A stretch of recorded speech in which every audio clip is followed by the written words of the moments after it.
everyone. Thank you all for joining us for this session today, the Inside Scoop, the National Disabilities Employment Awareness Month Allies Panel, hosted by Pride Global and AHRC New York City. My name is Kamala Forbes, and I'm the Global Head of Diversity, Equity, and Inclusion here at Pride Global, and I'll also be moderating today's exciting event.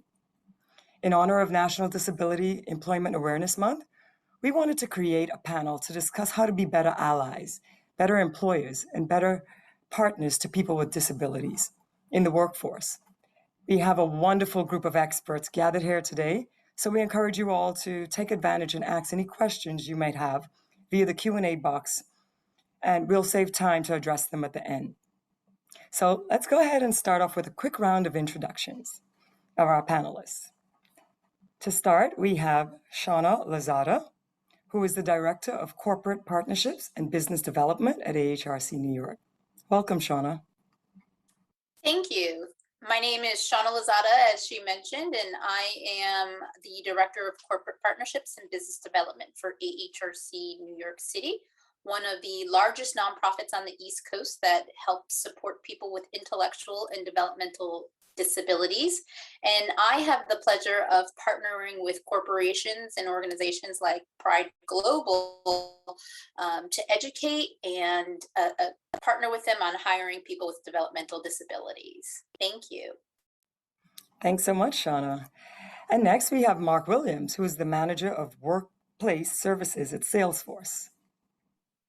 Thank you. Again, my name is Mark Williams. I am the Workplace Service Manager for Salesforce. I actually also partner with AHRC of New York, where we actually serve as another umbrella arm to serving not only our building, but also our employees.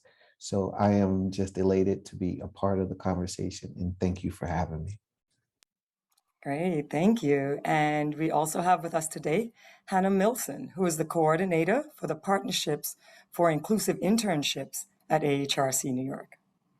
Hi, thank you for having me. Again, my name's Hannah Milson. Like you said, I'm the coordinator for the Partnership for Inclusive Internships, which is an inclusive internship program run by AHRC New York City at the New York City Department of Social Services. So in city government, working to create inclusive work opportunities for people with disabilities. And I'm so happy to be here today.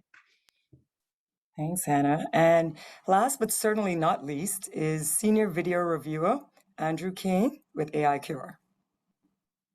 Hi, my name is Andrew Kane, and I work at AICure. I'm a Senior Video Reviewer, and I've been there for 4 years. I watch videos where patients take their medication, and I review and annotate the videos to make sure that they're taking their medication. And the AICure created a device, an app on the phone for people to take their medications in their clinical studies. Thank you. Great. Thank you all. Well, let's just dive right in. We have a lot of exciting topics to cover, so we'll go ahead and start with Shauna. And I guess the first question I have for you, Shauna, is why is inclusion just good for business? Sure, that's a wonderful question. And I'm just going to start with a quick little story about AHRC and who we are. So for those of you who don't know us, we've been around for over 72 years.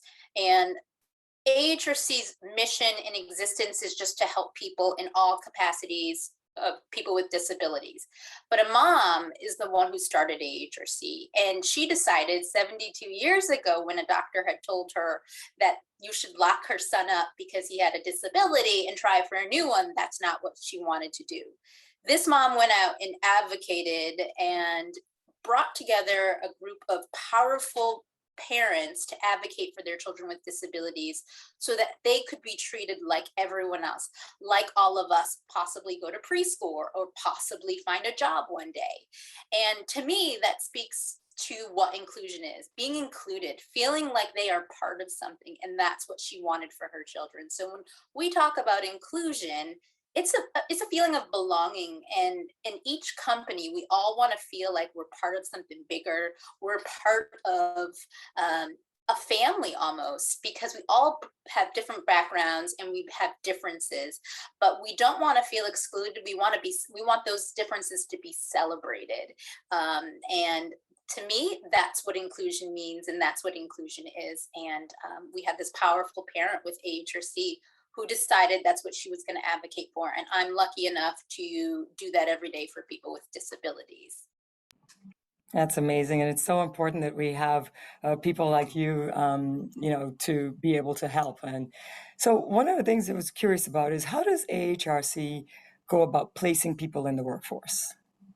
So we do that in a number of different capacities. When we talk about people with disabilities, as a lot of people might know this, that they are underemployed, or it's really difficult for a person with a disability to find a job. We primarily focus on people with intellectual disabilities and developmental disabilities, which typically range from a person with Down syndrome to a person who might be on the autism spectrum. So what we do is we work with corporations and different companies to look at the positions they might have and see if we can customize positions that make sense for a person with a disability. Oftentimes that could be just tweaking an interview, or it could be eliminating one or two tasks on a job description. But it's really not that easy as I'm making it out to be, just removing one or two things or tweaking an interview. It's really the investment of a company to want to hire a person with a disability, because there are a couple extra steps that you have to take, and that might include finding and reaching out to an organization like AHRC New York City to figure out what kinds of modifications might have to be made, or how people with disabilities might fit into that specific work environment.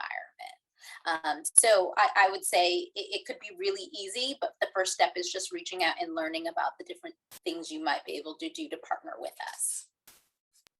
I think it's important that you said, that it's not, there are some steps you take, but sometimes there is some help needed along the way. So I'd love you to share a little bit about how AHRC actually supports employers Sure. to hire people with disabilities.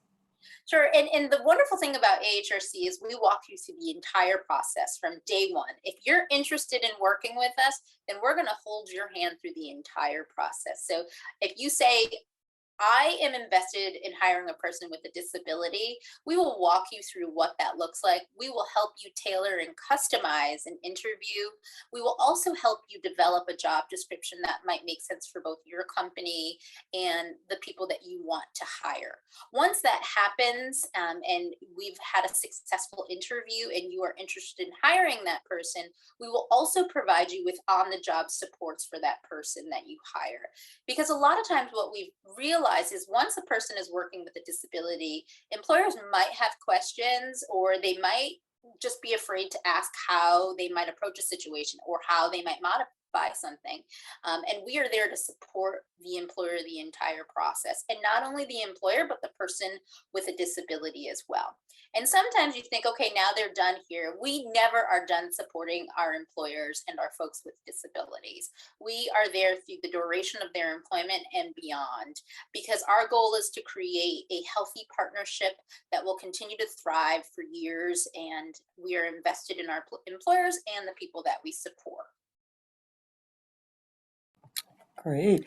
And so why do you think an employer should work with an agency like AHRC? Like, why is it super important when implementing an inclusive hiring program for maybe people who are neurodivergent?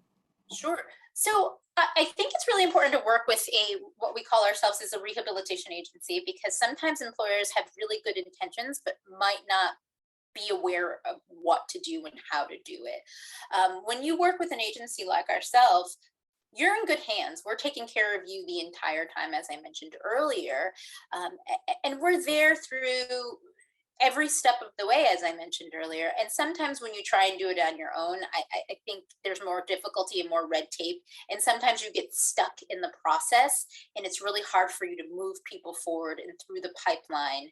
And for some people who might not have ever worked with a person with a disability, and some people might be a bit nervous because they have not ever worked with a person with a disability, and there's so many questions that they might have. Working with a rehabilitation company like ourselves, makes the process seamless. And that is really our goal.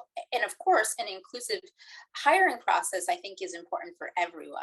As I mentioned earlier, we all want to feel like we're included, and we all want to feel like we belong. So we should be able to tailor every single job description, not only for people with disabilities, but for typical people as well.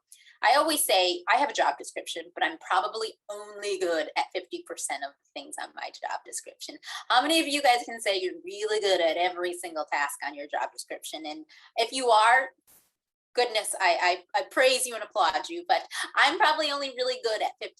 If we could eliminate that other 50%, then I would probably be able to be much more successful than I already am. That's what we do, remove these barriers, remove the 50% that the people with disabilities won't be good at, and give them the things that they're really good at.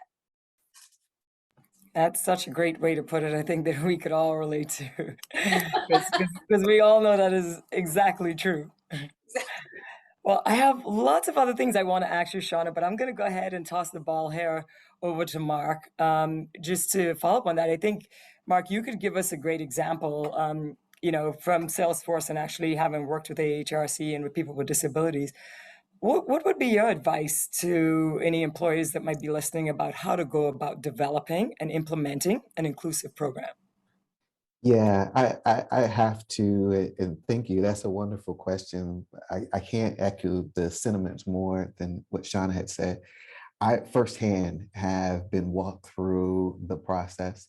And what I will tell you is that it wasn't scary.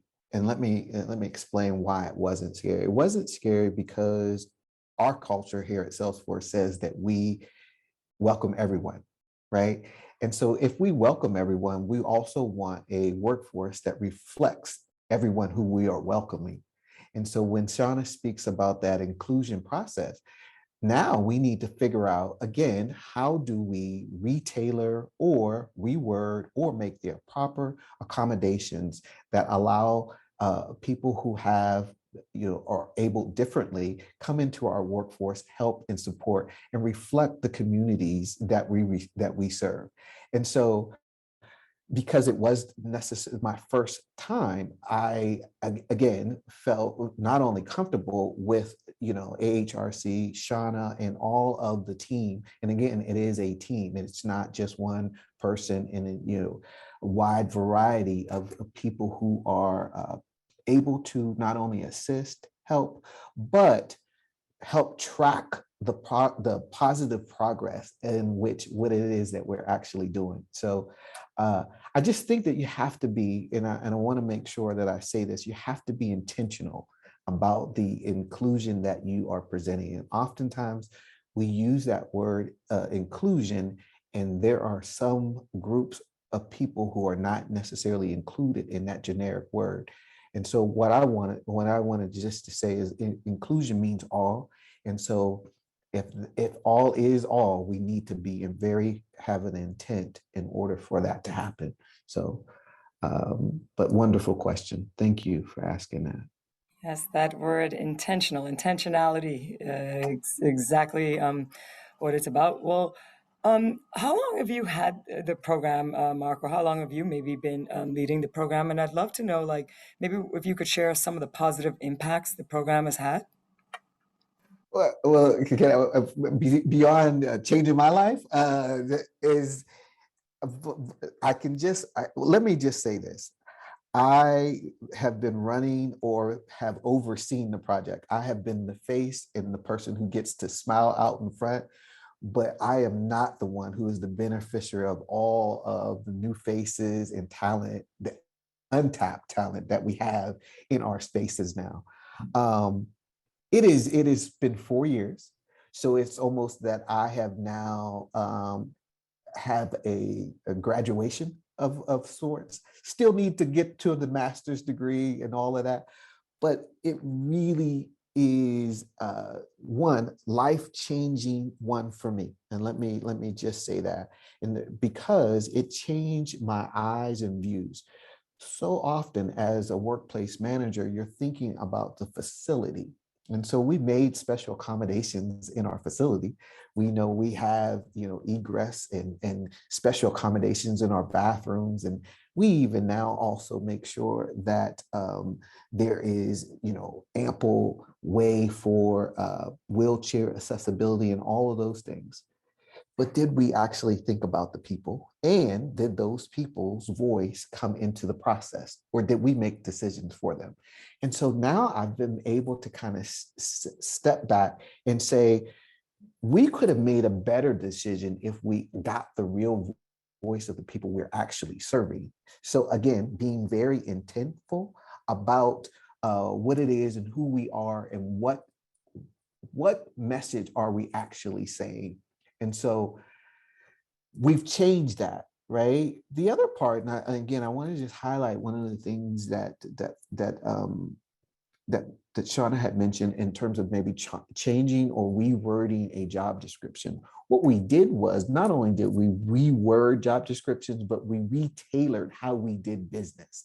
So we didn't want to fit individuals in boxes, but we created the space in which they actually were included and felt welcome and belong to the team. So sometimes, again, it's just a matter of exposure and being able to be open to a new process. Because if, I know at Salesforce, we're saying, we have success, anywhere. But I believe we can now have success with everyone. And so I just really believe that it's been a gradual process where I have had my hand held by AHRC, love to really brag about, their positive impact on me as a person and as a manager, because now I have a different leadership style in which, again, I think more intently about everyone that we're walking in to our space, but also the people that, we are serving. So, but thank you for that question. It's amazing how we, maybe our goal or our intent is to help others, but the benefits that we get back from that like far outweigh what our intentions are. So I love that.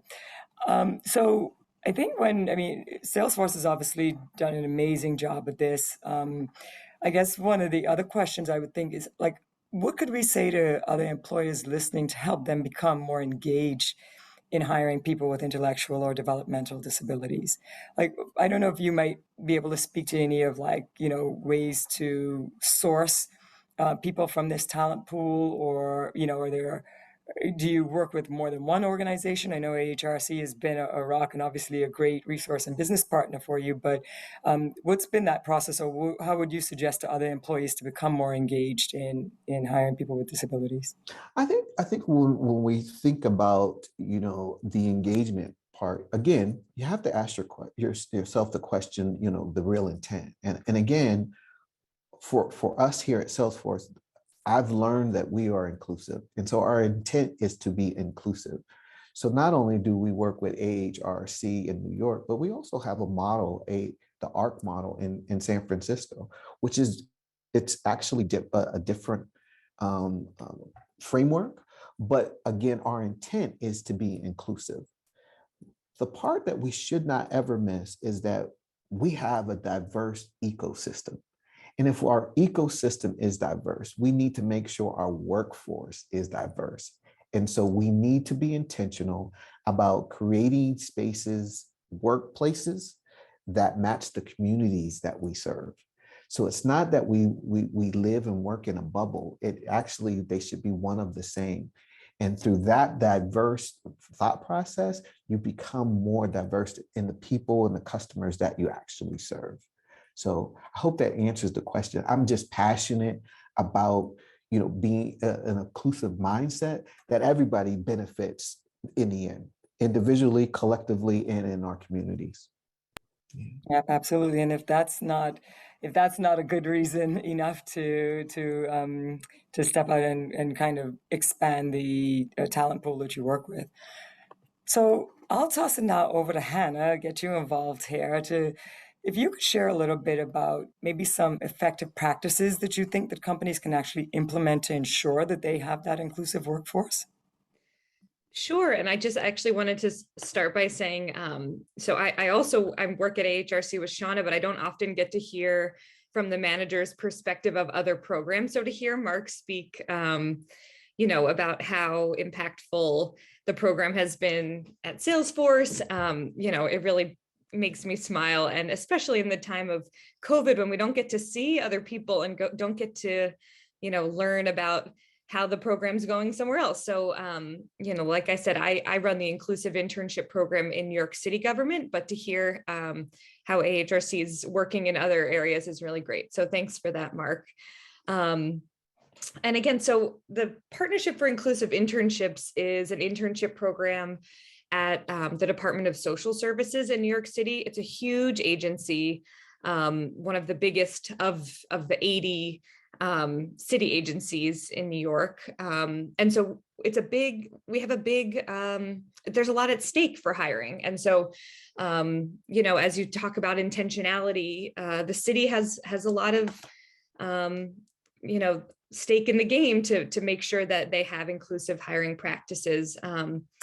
And they really do want to do the work of making sure that their workforce is inclusive and matches the population of the city of New York who they're serving. So with that being said, a few years ago, we were able to bring in for our Americans with Disabilities Act sort of celebration, a woman named Suzanne Brieri from the Yang Tan Institute on Employment and Disability at Cornell. And they're an amazing resource for all things employment and disability. And one of the things that they went over was sort of the most common HR practices that companies take on in terms of inclusive hiring and as it relates to people with disabilities. And it's things like tax incentives for hiring people with disabilities, having strong senior leadership commitment, actively recruiting, things that sort of you would think of when you think immediately of hiring people with disabilities. It's not anything new, but most common, 59% of the companies and HR professionals that they interviewed said that the number one thing they do is just include people with disabilities in their diversity and inclusion plan.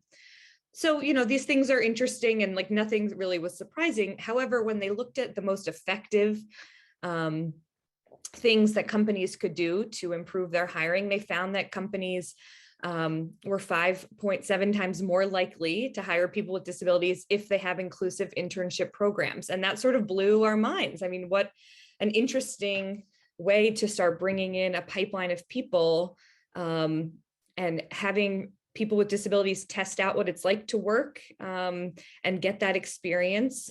But also, and we know that inclusive internships are good for interns, but how amazing to show that it's actually super important for businesses and companies to make that commitment and have an internship program where they can, test out the talent and see what works. And we've found that that's what is really, really useful in terms of effective practices. So we would really, at AHRC, we found that it's really successful in New York City, and I would think it would be successful across the board. Great, thank you, Hannah. And Shauna, I see you might have something to add to that if you want to chime in here. Sure. It was just something I wanted to add both to Hannah and Mark, back to Mark when he mentioned, when you asked the question of what other programs, I just wanted to mention that AHRC has 52 sister chapters across the United States, just to keep that in mind. And I think, when Hannah talks about, her program here in New York City, it's really important for us to keep in mind, we would love to replicate our inclusive internship program that we have with the city government in other areas. The problem for nonprofits when we try and replicate programs like that, we are city and state funded. So we need partners to really step up and be invested in order to help us fund programs like the one she's part of. They are excellent. And as she mentioned, it's proven that the success based off of those internships for companies is great, but we need partners to really step up and financially with us, because as you know, city and state government doesn't necessarily fund everything, and that's one of the things with a nonprofit that we struggle with at times. That's a great issue to point out, Shauna, because I think that could kind of get lost in it. So thank you for that. And hopefully, we'll be able to get this message far and wide and look forward to our partnership with you all as well. Hannah, one of the things I think you talk about the inclusive internships. And once that internship is finished, though, what are maybe some of the challenges that you've encountered in finding maybe permanent placements after they've completed an internship? Sure. I would say two things. One sort of harkens back to what Shauna was talking about at the beginning, which is something that AHRC works with employers to talk through. But the interview process is such a challenge for a lot of our interns and a lot of our folks looking for full-time work after. So,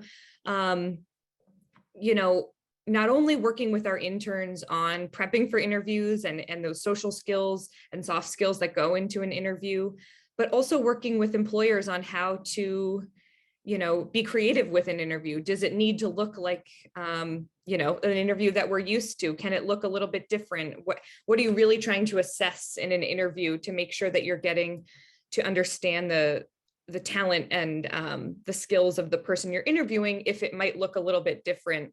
So interviews can be a really challenging part of the process in terms of finding permanent positions. And I would say, I see someone in the chat wrote, are there ways that you can get involved with AHRC? And one of the big things that we have utilized over the pandemic is our mock interview program. It's a volunteer program. So, we take folks like you who would love to help out, and you would essentially lead mock interviews over the phone and over Zoom with some of our participants, our interns, who are looking to gain those skills. And you meet once a week, just for a quick phone interview to help build those skills and give the feedback that our folks really need to really improve their interview skills. And that can only serve to help them, gain a permanent position that they're looking for. So that's one way to get involved with AHRC that's really meaningful for us. I'd say another piece, and this is where internships can be really helpful, is gaining enough experience on your resume to be marketable for jobs. And this is the case, with any young person starting out. It doesn't necessarily only happen for people with disabilities, but getting that experience on your resume so that you can apply to a job and feel confident that you have the qualifications and the years of experience, especially in city government, but across the board. We find that can be really challenging. So getting those internships on there and volunteer experience is the number one thing we help our interns to do, because if you don't have the experience, you're going to be beat out by someone else looking for that same position. So that's what we're trying to foster early on with our folks. That's great. I think one of the things you just mentioned there, so Lama, we'll definitely circle back and let you know more ways that you can get involved, but also just to kind of highlight throughout this month of October, National Disabilities Employment Awareness Month, Pride Global and AHRC also did a round of mock interviews. So that was something, again, ways that we could give back. And we have our, recruiting team and our hiring managers here that are used to kind of giving feedback to candidates all day long. And so I think having them share some of their expertise and feedback, and just an opportunity for the students to be able to practice, because it doesn't matter how often, just getting that like real life experience, it'll be different with every person. So it's not about how many times you've done it. Every exchange with a hiring manager, recruiter will be a lot different. And so we definitely look forward to continuing those and doing those on an ongoing basis. So. Well, Hannah, one more question I have for you is, why is the program for inclusive internships important from that employer's perspective?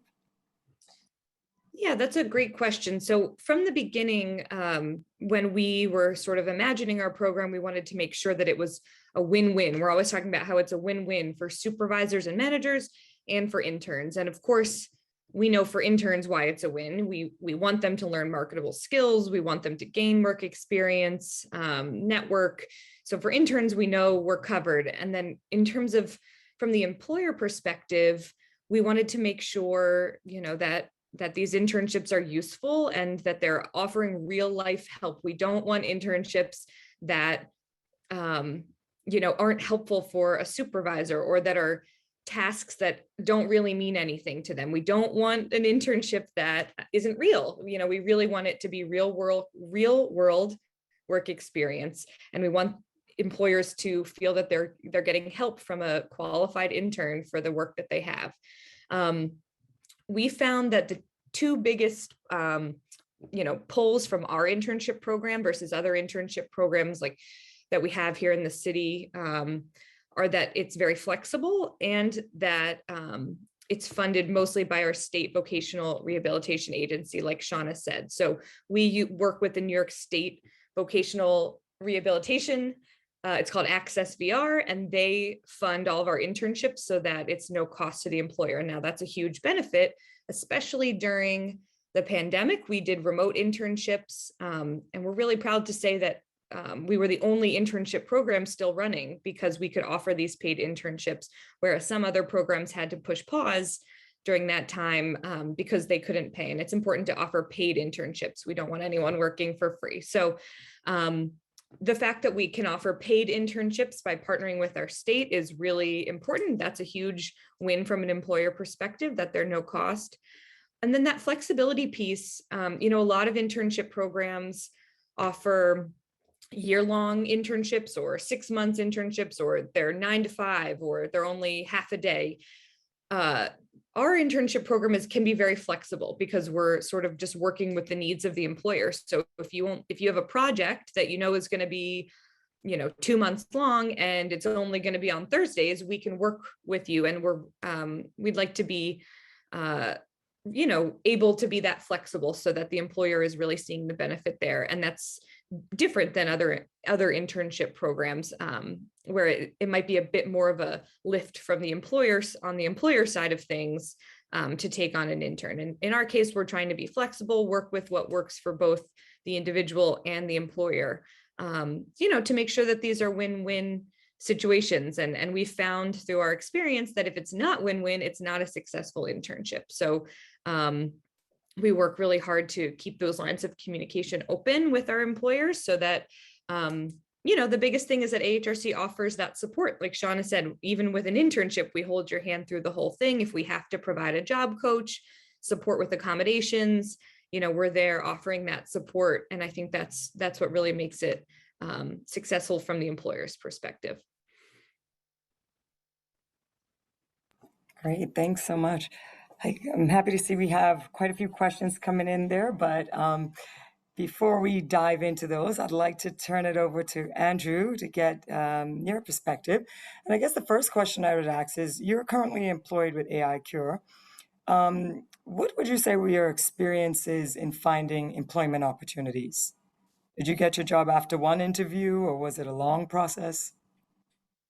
It was actually, for me, being on the autistic spectrum, it was very difficult for me finding work for a long time. And for me, through this process, through AHRC, I actually first went to Access VR, and Access VR brought me to AHRC.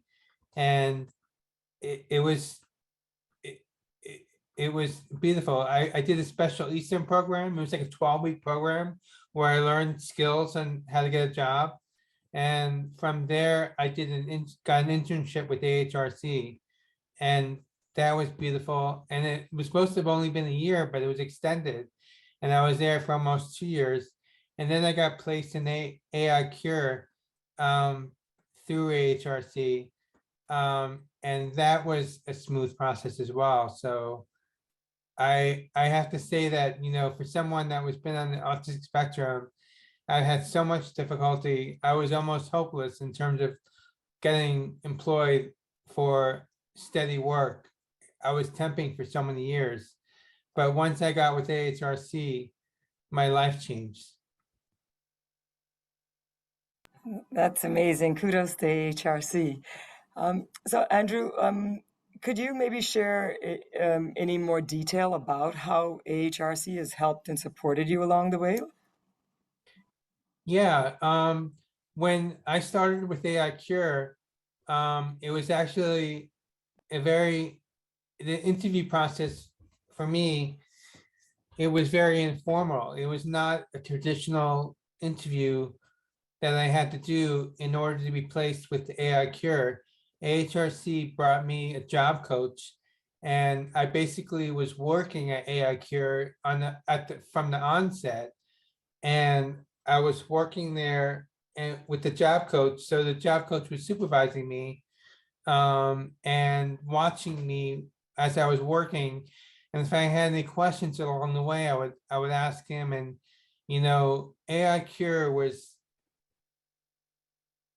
they were very inclusive with people on the autistic spectrum.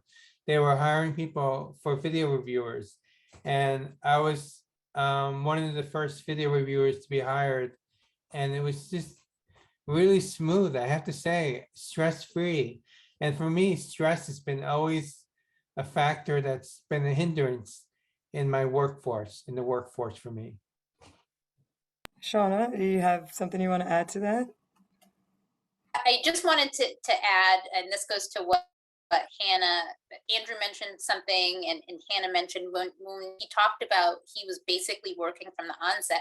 That's a skills-based interview that a lot of people don't know about. So as he's placed at AI Cure, he's doing the job, and they're evaluating if he would be successful by him doing a hands-on interview.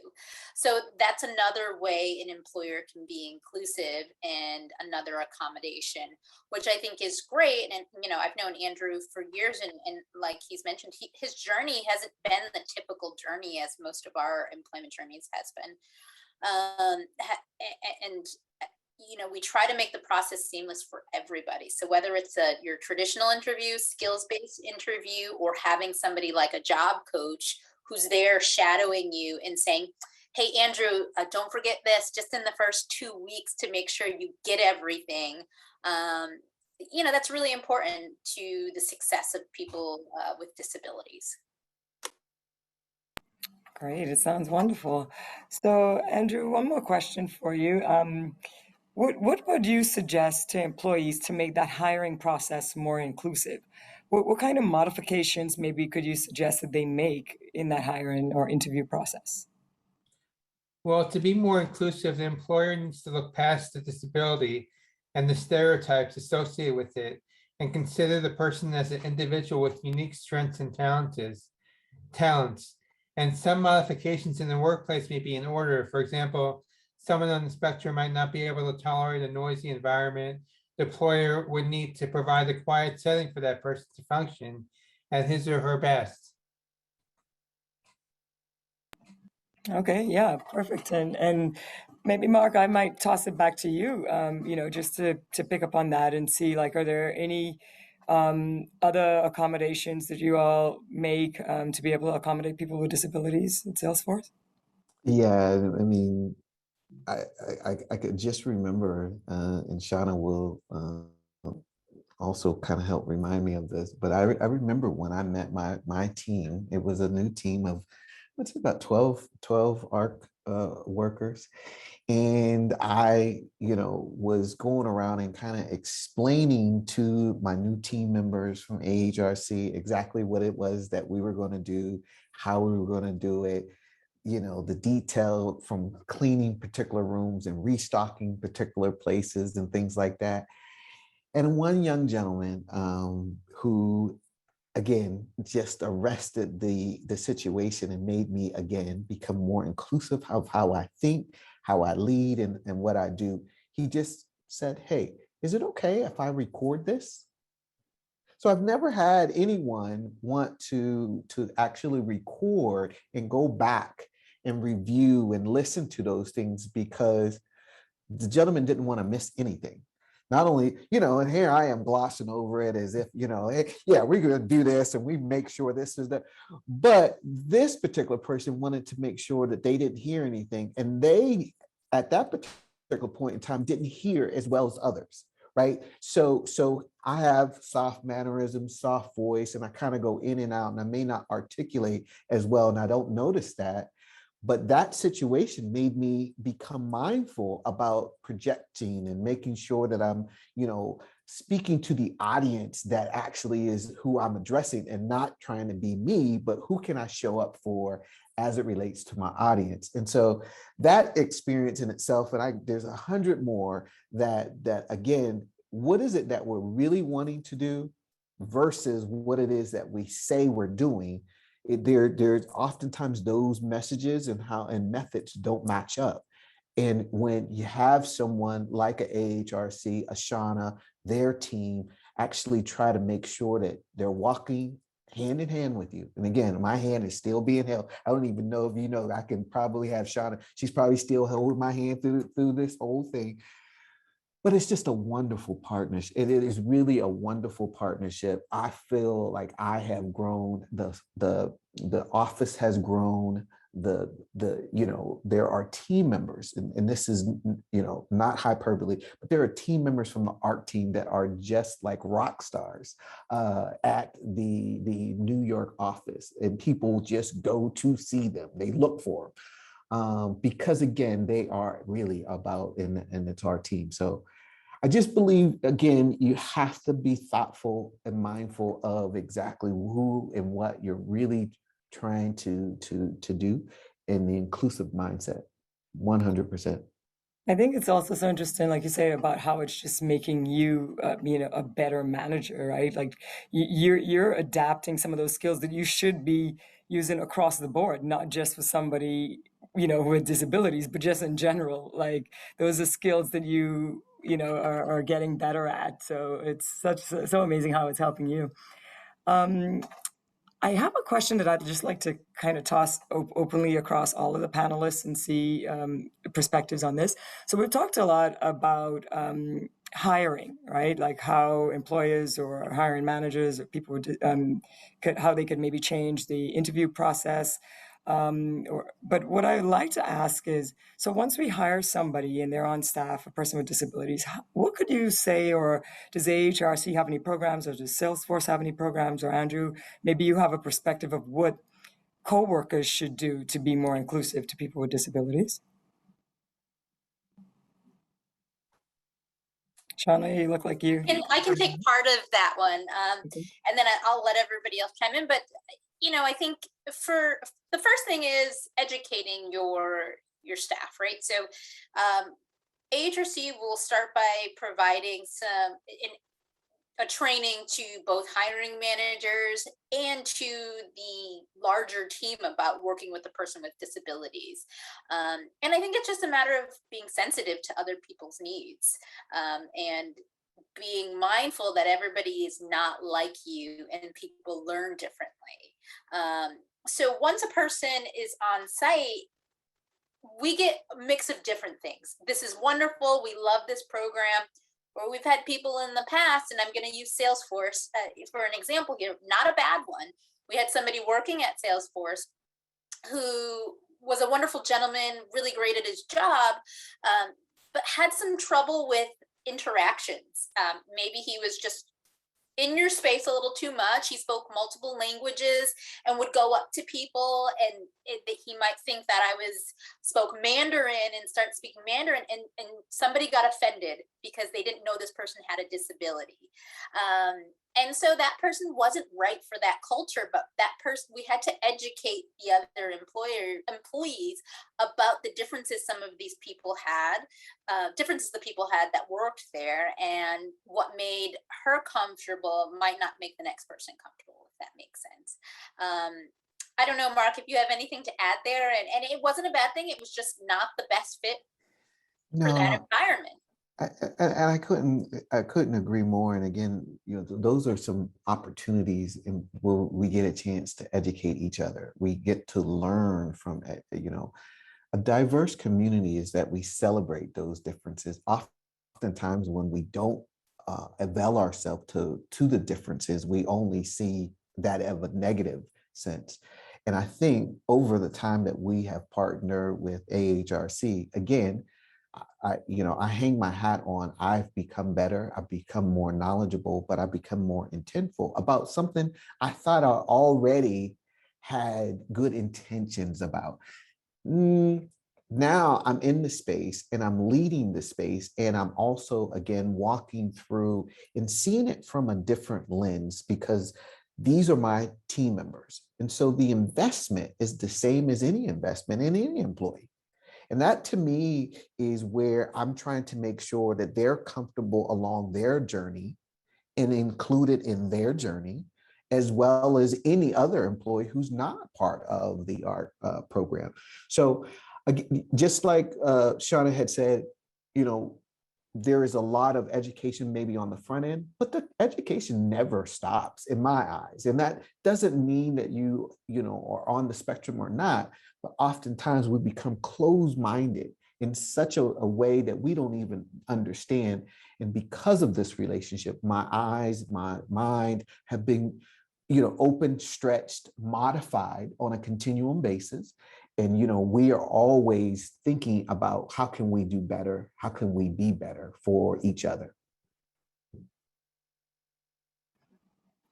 All right, Andrew, do you have anything you might want to add about how you feel like coworkers could help support people with disabilities? I think it's being sensitive and being aware that there are that there are people who might be a little different, but have skill set that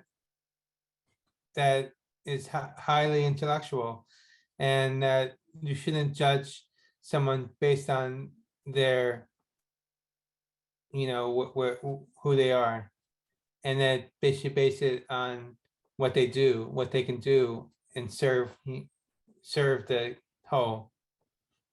Absolutely, because everybody's working toward the same common goal, and so it is really about, you know, how we show up at work and what we're getting done while we're there. So, Hannah, I don't know if you have anything you want to add on to that question, just about inclusivity from a coworker or employee perspective.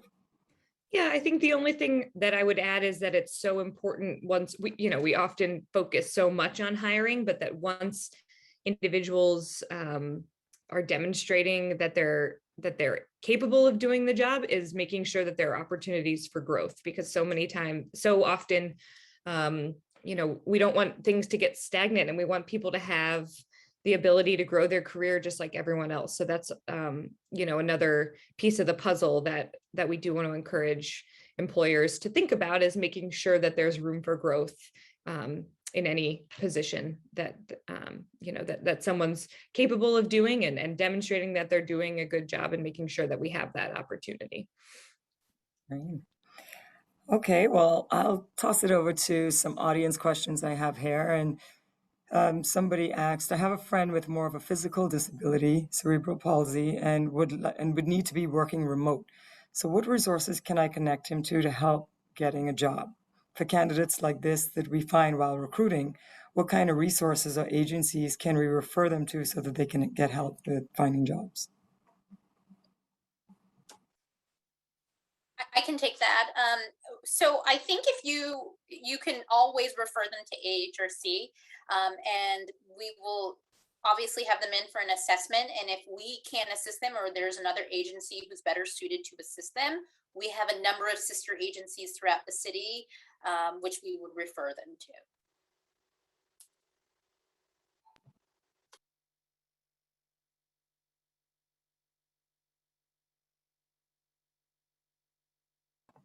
All right, sorry about that.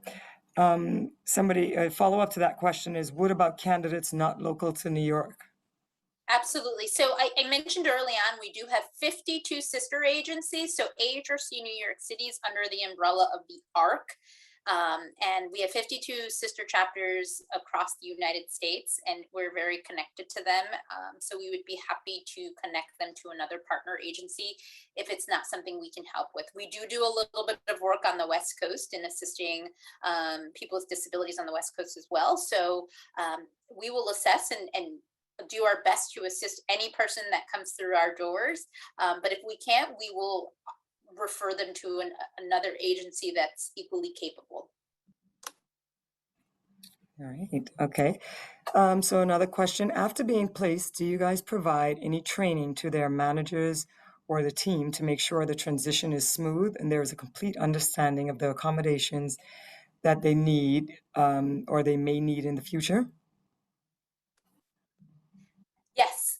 You want to take that, Mark? Yeah, I would, I would just want to brag and speak to it a little bit because, again, there had been ongoing training, ongoing reevaluating exactly what it was and what it is that we were doing. There were times in which, my local team, whether it be from a standpoint of what we were thinking about, we brought to AHRC, and then they would come back in the same vein thinking about, hey, there's some ongoing training that we really feel that might be beneficial for you now that we're in this new space. We had drills on fire evacuation and things like that kind of came up that sometimes don't get covered initially, and then as the event happens, we start to think about, hey, actually, now we have a snowstorm and the building is closed. And how do we now get this message to our team when they're coming out, because they're not reporting directly to the Salesforce managers, but maybe one of the team managers. And so ongoing training, ongoing discussions about how do we enhance the experience for the employee.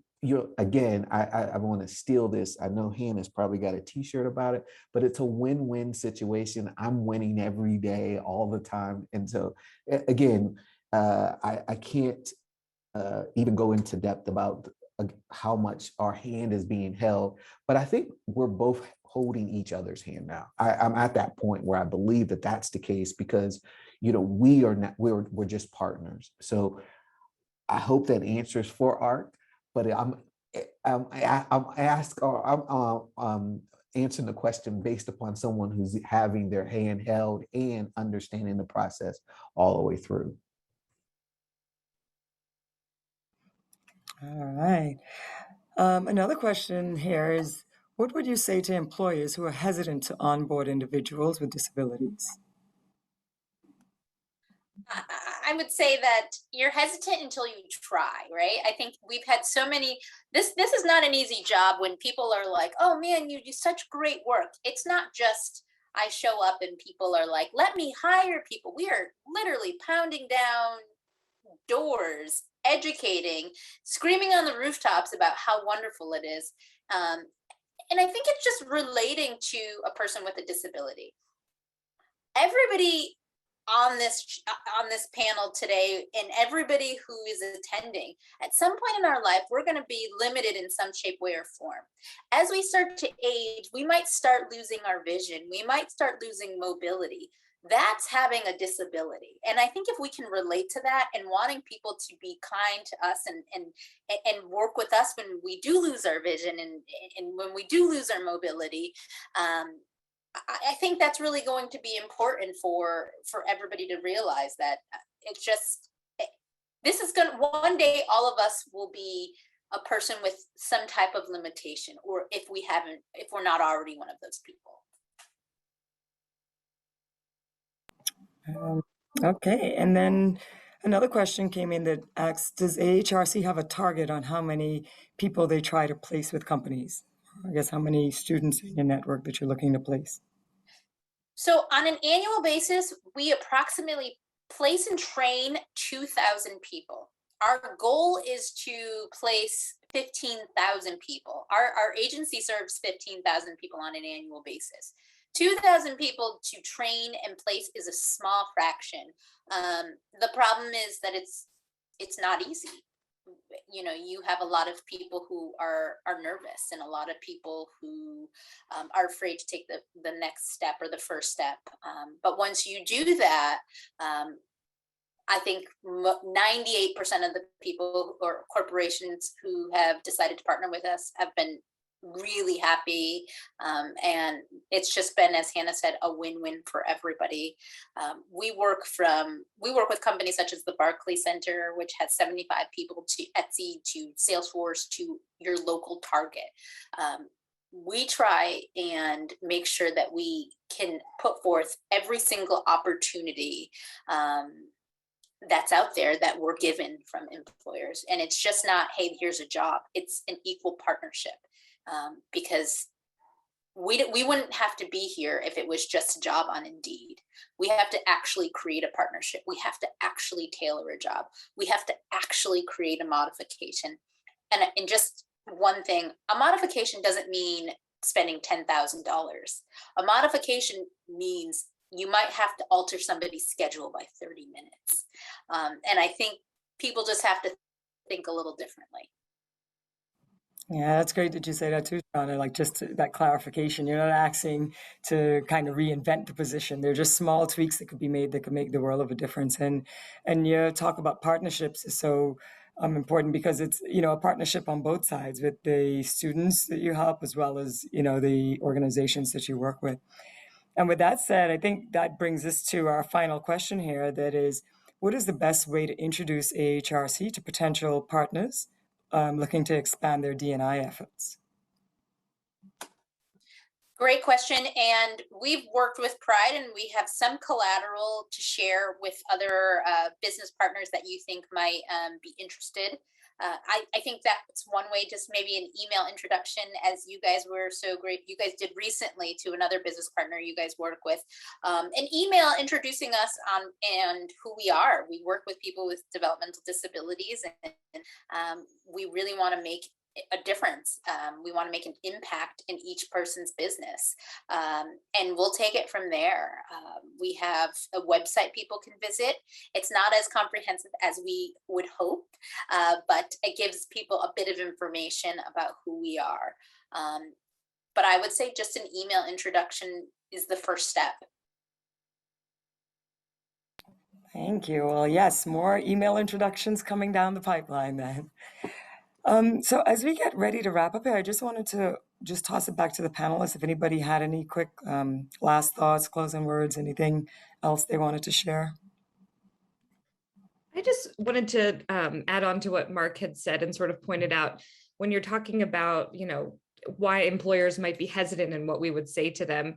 And Mark shared that his experience in sort of giving it, an overview of the tasks that they had to do, and one individual asking, hey, can I just record what you're saying? And that sort of allowing Mark to then think through and really be thoughtful about, like, what am I actually asking people to do? And I have to say that in terms of the supervisors we've worked for and managers we've worked with at the city level, we've heard from so many people about how it's changed their perspective on the work that they do every day. So people who work at the Department of Homeless Services, who sort of, in managing and supervising an intern with a disability and breaking down the tasks that they had to do and explaining, here's actually what we do here, has sort of reignited their passion for their own work. And I just think that that's an amazing part of inclusion, of breaking down the tasks that you're doing at your job and really thinking about, like, what is my job and why is it important that other people how can I share this with other people, and why do I love my job, and why do I want to share it with others? And I think that that's such an amazing part of employing people with disabilities and sort of sharing the work you do with others. So I just wanted to add that. I would just add that as someone on the spectrum, if you know anybody that has any disabilities, to go to AHRC because they're so magnificent. That's amazing. And that's the best endorsement that you could get. So with that, we will shut it up because there's nothing better that anybody else could say. Thank you so much, Andrew. Thank you, Mark. Thank you, Hannah. Thank you, Shauna.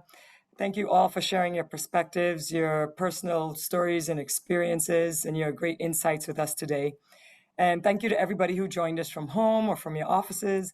Hopefully you're just as inspired as I am to take this information and this knowledge and invest it in making our communities better. Thanks again, AHRC. We look forward to a continued partnership with you, and I hope everybody has a wonderful day. Thank you. Thank you so much for having us. Thank you. Bye-bye.